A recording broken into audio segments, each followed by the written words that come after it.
Principe essentiel dans une démocratie, le principe de l'égalité constitue la garantie essentielle de la sécurité juridique des citoyens face à l'administration. Le respect du principe de l'égalité par l'administration peut revêtir deux aspects. D'une part, il s'exprime dans un rapport de simple non-contrariété ou de non-incompatibilité. Dans ce sens, les organes des autorités administratives ne doivent rien faire qui soit contraire à une règle de droit. L'administration agit alors légalement, régulièrement, lorsqu'elle adopte un comportement qui n'enfreint pas le droit.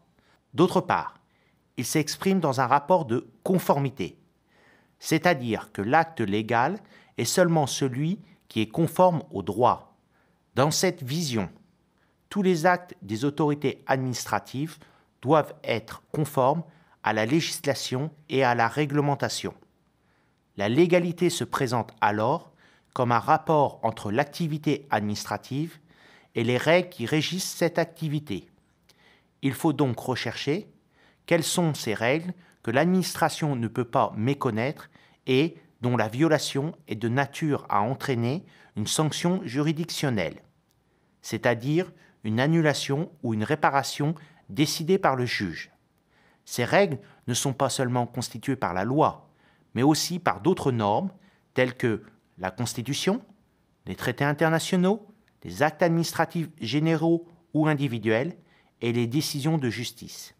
Il existe cependant différentes hypothèses où le respect par l'administration du principe de l'égalité pourra être assoupli pour lui permettre d'agir avec plus de vigueur et de rapidité.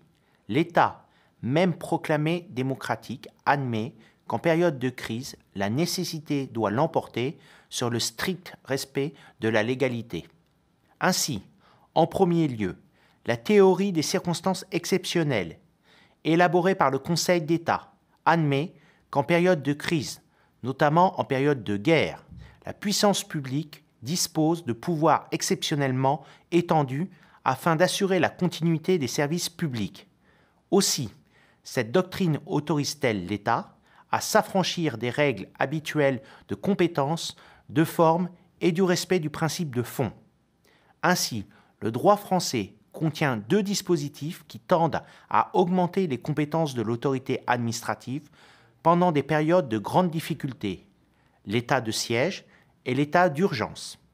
Prévu par l'article 36 de la Constitution du 4 octobre 1958, l'état de siège ne peut être décidé que par décret en Conseil des ministres et pour une durée maximum de 12 jours. Passé ce délai, sa prolongation doit être décidée par le Parlement.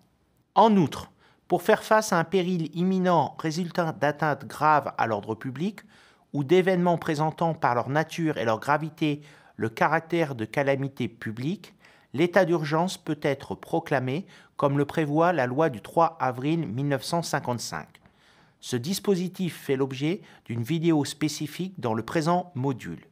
Par ailleurs, l'article 16 de la Constitution de la Ve République prévoit que, je cite, « Lorsque les institutions de la République, l'indépendance de la nation, l'intégrité de son territoire ou l'exécution de ses engagements internationaux sont menacées d'une manière grave et immédiate, et que le fonctionnement régulier des pouvoirs publics constitutionnels est interrompu, le président de la République prend les mesures exigées par ces circonstances après consultation officielle du Premier ministre, des présidents des assemblées ainsi que du Conseil constitutionnel. » Fin de citation.